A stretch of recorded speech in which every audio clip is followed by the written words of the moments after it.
Hey there, just wanted to hop on before this episode started, giving a bit of a heads up that we had a lot of tech issues in this particular episode. Audio and visual weren't really syncing up, a lot of ventriloquism stuff going on that was unintentional. And I think the video stopped halfway through at one point, so I've kind of stitched it as best I can. A lot of good stuff. Just a heads up, it's a bit weird. The other thing I'm trying to do is I probably will chuck in some stock footage over the super lag that I've got going on between the audio and visual. But that's for the future me to figure out, which I hopefully will do. Anyway, hope you enjoy. Have fun. Hope you enjoy the episode. Take care. Hi, Struggling. I'm Dad. My name's Grant. I've recently started this podcast for a multitude of reasons.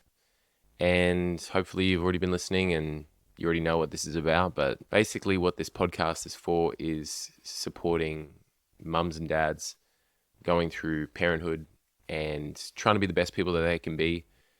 That's basically what we're here for. I'm here because I want to support you in that. I'm here because I know that I appreciate that. So I want to do that for other people too. Today's topic is how to parent whilst coping with stressors. Now, these stresses are not your typical everyday ones. I'm focusing more on giant stresses, worldwide, global stuff, of which there has been many recently. Just the regular terrifying sort of stuff, the threat of World War III. I live in Australia, and over here, we don't get a lot of we do get violent crime. It's not that we don't get a lot of it, but we don't have a lot of weaponry compared to other countries. Just recently in Bondi, there was a stabbing in broad daylight. I think 7 people died. A baby was stabbed. Just the most maddening stuff you could imagine. Terrifying for a parent, obviously. Just seemingly a random attack. And also in Sydney, there was a randomly stabbed during a live stream, which that shock element is definitely there.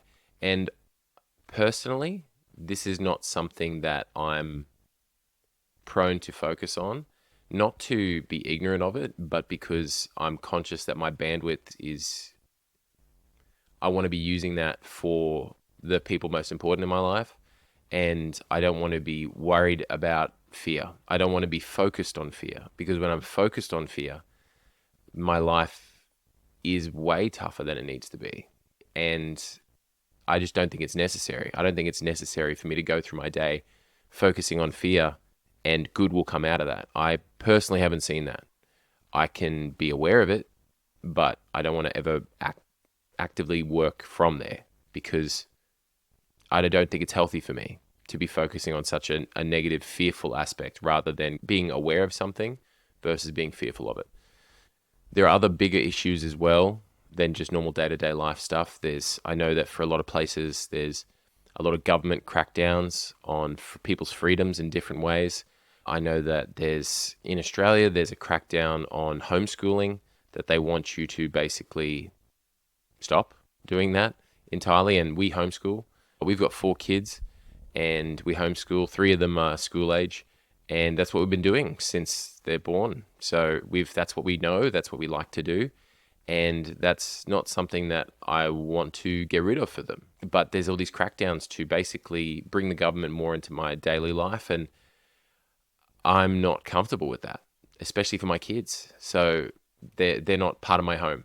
My home is my family. So that's where I stand on that.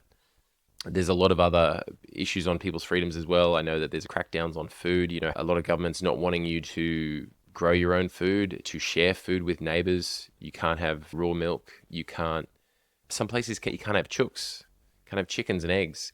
Just stuff that's like eggs are a superfood, and they don't want you to have that. And I know that this sounds like I am focused on all this stuff. This stuff bothers me 1000%. It bugs the hell out of me. But I'm conscious that I want to give you an example of, hey, here's some crappy things that go on that are bigger than us. We don't run the government. We're not in the boardrooms, in the war rooms, all that sort of stuff. And how do I parent my kids in my day-to-day life whilst all these hanging, looming sort of issues are in the air? I know it's easy to feel helpless completely helpless at these times. I've I have and I am dealing with that every day. Well, maybe not every day, but some days. This morning I woke up and for whatever reason, whether it was one of the last things I read at night or something, but some of those things, the recent stabbings and stuff, which normally would be something I remember, but it was just front of mind. And I was just wondering why that was stressing me today, why that was worrying me. And I think it was the unknown, because if my kids go to a shopping center or my wife or something like that, and there's that level of that lack of control, and you can't control things anyway. I get that. I'm a big believer that all we can control is ourselves. I can only control me. You can only control you. Even our kids, we can give them the tools to make great decisions or good decisions, and the rest is up to them. We can't ultimately control their lives or anything like that, and that's a good thing that we can't control them. But it is scary, especially when it comes to safety.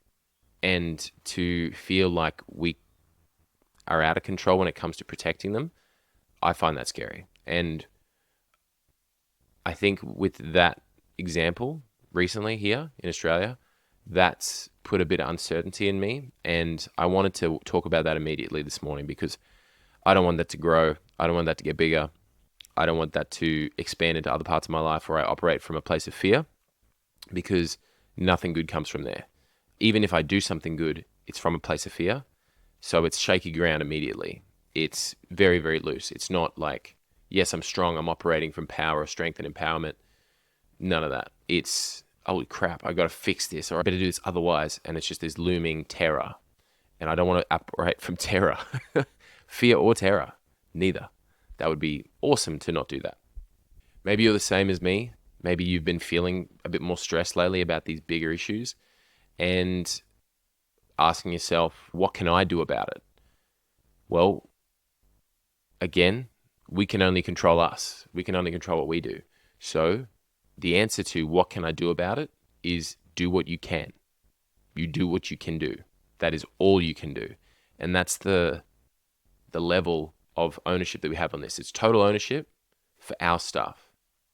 For what I do, you're responsible for what you do, but that's it. That's where that buck stops, is we do what we can. We do all that we can, and that's all we can do. I wrote down a few things that I believe that we can do to help ourselves, to help our families, to help our kids, to rock up even when we're struggling. Because as a dad, we all deal with it. I'm dealing with some stuff right now in this way, and I'm struggling, but I don't want to give that to my kids. I don't want to pretend it doesn't exist, because I'm a counselor as well, and I know what bottling stuff up does. It's not good. It comes out in health issues. It comes out in crappy relationships, in just overall not great things. So I don't want that to happen, and I don't want that for you. So here's some things that you can actively do about it. Number one, be there for your family throughout it. Regardless of whether you're struggling, regardless of whether you've got all these other fears around you, be there for your family through it all. They may be going through the same thing. Your kids may be completely oblivious about it, and that's not a bad thing. However, you have to be there for them.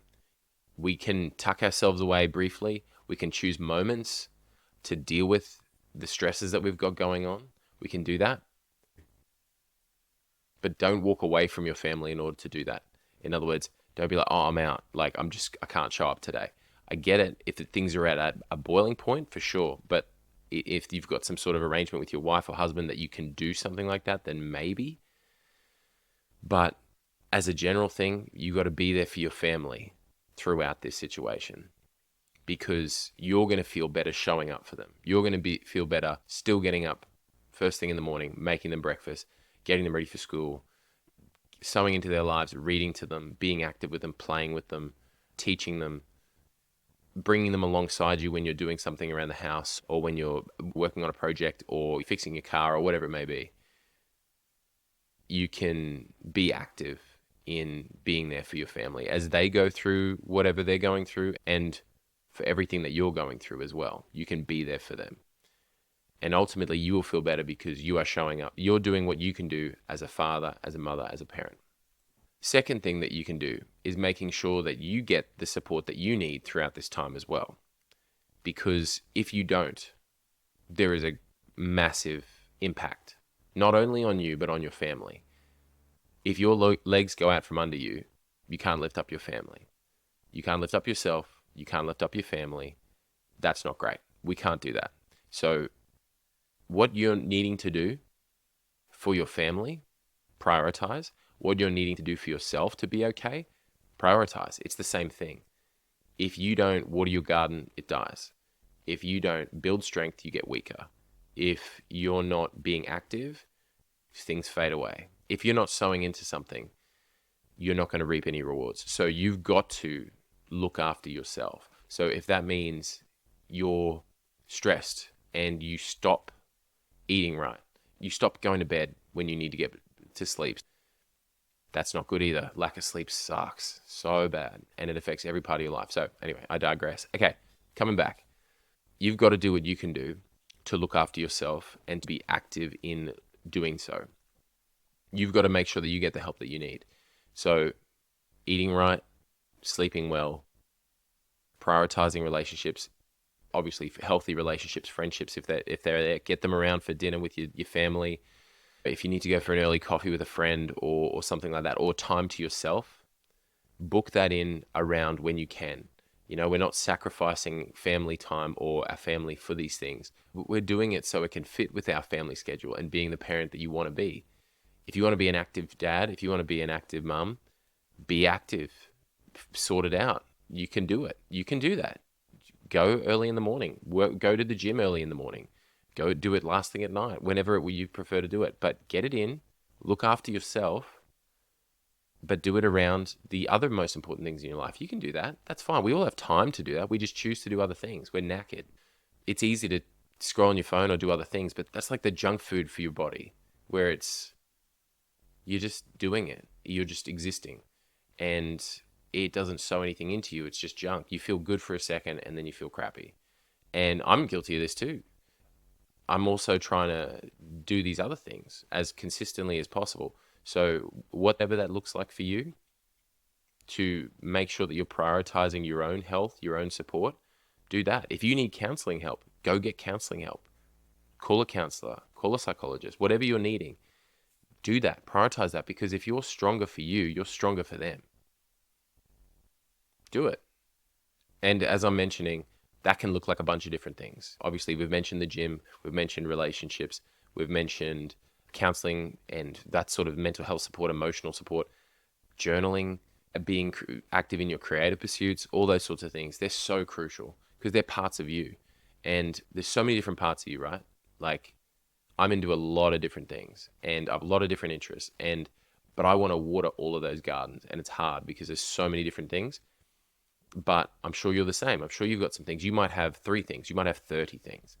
But we've got to figure a way to water them as much as possible so they grow. And so we grow. So look after yourself. Make sure you're getting the help or support you need and you're being active in your own well-being, because ultimately that will only help your family. Third thing that you can do is protect. Protect your kids, protect your family from these situations, from the news, and from these environments. If you've got a family member that constantly talks about war, fear, attacks, stabbings, whatever, I know people that tend to focus on fear a lot more, and I've got to be conscious of that for myself and for my family. Particularly for my family. Myself, it doesn't bother me too much. It drags me down a bit, but I'll speak up and be like, can we talk about anything else for a bit? Unless it's crucial for some reason, or unless it's constructive somehow. But when it's around my kids, I'm very conscious that I don't want them to be needlessly afraid.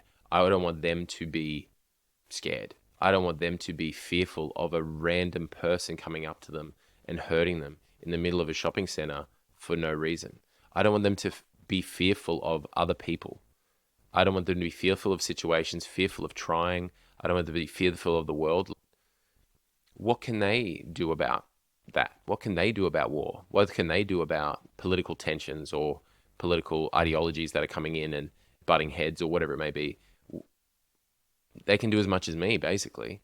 maybe a little tiny bit less. But in saying that, I don't want them to carry my fear or anyone else's fear. That's not fair on them. Protect your kids. Don't let anyone else put any fear onto them. Don't let them carry any burdens that are not theirs to carry. And these are not their burdens to carry. They are children. That is not okay. Don't let them carry that stuff. I feel very strongly about this. You can't let them do that. They are kids. So protect them. Don't shelter them. We don't have to pretend like everything's sweet all the time. Life is hard. Life is tough. Things happen. Good things happen. Bad things happen. But we don't have to pretend that everything's awesome all the time. Your kids aren't naive. They can be naive, but they're not stupid. They know that something's up. And you can, okay, I'll give you an example. Sometimes with my kids, I give them a heads up about something, but not into the greatest amount of detail. Okay, I'm back. My thing just completely bugged out, stopped recording, not too sure what's going on. So I'm going to pick up where I left off. I think I was up to, and as you can see, the sun's more up now too as well, which is lame. Okay, protect your kids. Above all else, protect your kids from the news. Don't shelter them, but do protect them. They're not naive. They are smart. They'll pick up things. I think transparency is very important. I think giving them the details that are important is fine to share with them. Leaving out the ones that aren't are fine. For example, if they heard somehow about these war threats between Israel and Iran, and they said, "Oh, what's that about?" And I'd say, "Oh, some countries are fighting about certain things that they really disagree on, and some people are attacking one another, and there's just a lot of things that we don't know yet. We don't really know the situation or where it's going to go, but it's a little bit scary just because we don't want anyone to get hurt, right?" And the kids are like, yeah, that makes sense. I was like, yeah, so what can we do about it? Well, if you're worried about it, we can pray about it, and that's kind of all we have control over. So if you're concerned, I can pray with you and do that together if you'd like, and if they're worried about it. But I don't have to go into brutal detail or about casualties or anything like that if it's going to just scare them. So I'm fine to protect them. And I think that's your job. That is your job. You're meant to protect your kids. If you're not doing that, you're not doing your job. So do it. Do it really well. The other part of this is some family members or some friends might think that you're being over the top. Like if you've got certain boundaries to protect your kids, and they might go, "Oh, they'll be fine, blah, blah, blah." That's fine. You can think that. That's no worries. As if you're not sheltering them from life, but you are protecting them from potential dangers in life, that's okay. And ultimately, it's your boundaries. It's your family. You run it how you see fit and how you believe. You know them better than anyone. So you know how they work. Your family can assume, or your friends can assume, or people, society can assume anything. Like you can assume things about me because I homeschool. You can do that. That's totally your call. But you don't know how I do it. And that's fine. And I can share things. And ultimately, if you want to stick to your beliefs, that's totally your choice. But as a father, I'm going to protect my kids in the best possible way I can. I'm not going to shelter them. I'm not going to keep their head in the sand, but I am going to protect them. That's full stop. And I hope you do too. Fifth, is this the fourth thing? Fourth thing, equip your kids. So not only just protecting them, but then equipping them. So it might be, an example is what I just gave you about explaining to them certain concepts that are difficult concepts, but they're necessary concepts. If the kids are really curious, it's best to give them something rather than give them nothing, because then it's curiosity gets the better of them. And they're either left there feeling like they're out of the loop, or they're going to try, maybe depending on their age, might try and explore it for themselves, and they may not get the best interpretation or explanation for these sorts of events or the way of seeing the world. So equip your kids. It doesn't have to be direct. It can be indirect as well. So for example, if you're equipping them in different ways, obviously with understanding, like we just talked about, but then also with things that you might be concerned about, like you might be worried about their safety. So, for example, you might be equipping them with different ways of doing things. For example, coming up with a bit of a policy being like, hey, when you're coming back from here, make sure that you're just coming straight home. Basically, if someone's talking to you, you can be polite, but keep walking and make sure that you're walking in a populated area where there's lots of people. For example, if you're worried about their safety, you could be with the kids like, hey kids, I think it'd be really good to do a fitness sort of class, and we can look into some self-defense or some fighting, and maybe they've already got an interest. Like I'm very much into MMA, and I find it really interesting, and boxing and things like that. And maybe that's something that my kids could get into at a young age and just learn proper technique and how to disarm someone or how to protect themselves. And that's something that you're not going, I need you to be trained up to stop A, B, C, D, and E. But it's an indirect way of protecting them too, of equipping them with the skills in order to protect themselves or to protect others. The other thing is equipping them with understanding. And that's the sort of thing that I was mentioning earlier with understanding of the situation, but also understanding of people. So I'm a counselor. I like to think that I understand people largely, and giving them a bit of a grid of, hey, these are some behaviors here. These are some things where sometimes people will act really kind, and it's good to take them as their word. But if you feel like your gut's off with that, just trust that. And you can be polite and say no, or not get into situations that you don't want to. And that's fine. That's a fair enough thing to do. And if they can't respect it, then that's a shame. But it's okay to be safe. It's okay to be in control of yourself and to feel secure. So you can equip them with different understanding and a different physical attributes and a bit more of a grid for the situation. So protect your kids, equip your kids. And the fifth one that we're going to focus on today is be active. Be active in building fortifications for your family in different ways. I guess an example is that stress in itself really digs in if you're not doing the work. So if you're just sitting there, if I'm just waking up in the morning and I'm just worried and I'm not doing anything about it, it gets worse. So do the work, do the actual things that you need to do in order to put those things at ease. So for example, me this morning, I had those concerns and a few fears in regards to that. I was feeling pretty crappy this morning. I was feeling pretty afraid, and I don't like feeling fearful at all. So I was like, well, what can I do about it? I had to remind myself of the things I'm already doing for the kids and for the family. And then right now, trying to encourage you to do those things as well. Because if they help you or your family or your kids or your relationship, then how good's that? That would be so good for that to help you. That would be amazing for that to help you. I'd really like that. And so do the work, build fortifications for your family, be active in all of these things. Don't get complacent. By complacency, I mean, don't just sit back and go, I did it once, full stop, all done. And it doesn't mean you have to be super intense with it either. It can just be part of your day. It can just be a couple of times thing. Or again, if it's part of your routine, then great. If it is equipping them, like taking them to self-defense class, then that might be part of your week. But be active in it. Don't get complacent with it, because ultimately it's growing them and it's growing you. Personal growth is amazing. Personal development is amazing. They're going to be stronger people. You're going to be a stronger person. You're going to lead by example. They're going to see that. And the best thing you can do is lead by example. Because I don't know about you, but one of my least favorite sayings of all time is, don't do as I do, do as I say. And to me, that just tells me that you want to boss people around, but you don't want them to follow your footsteps because you're not doing the work. And you need to do the work. You need to be that example, because they're going to turn around and they go, yeah, dad always said this, but dad always did that. Or mum always said this, but mum always followed through. And that's what you want to be known for, is that your yes means yes, your no means no. When you say you're going to do something, you're going to do your absolute best. So be active in that way as well. Go do the work.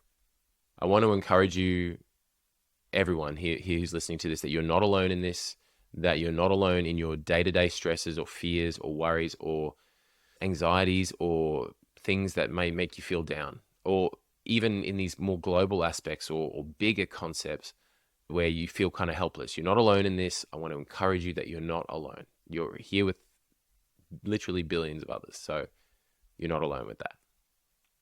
We're all in this together. We can all help each other. We can all support one another. We can support our families as best we possibly can. And that's what we should be doing, in my opinion. Okay, that's it for today. That's all I got. So I really hope this encourages you. I really hope that this has helped you in some way, or maybe alleviated some stress. I would encourage you that if you've got something out of this, please share it with others. Please share it with your friends or family. Write down what you need to write down, implement what you need to implement, and I really hope it helps. If you can, please leave a review if it's flattering. If it's not, don't worry about it today. And yeah, All the best. This was High Struggling. I'm Dad. Take care.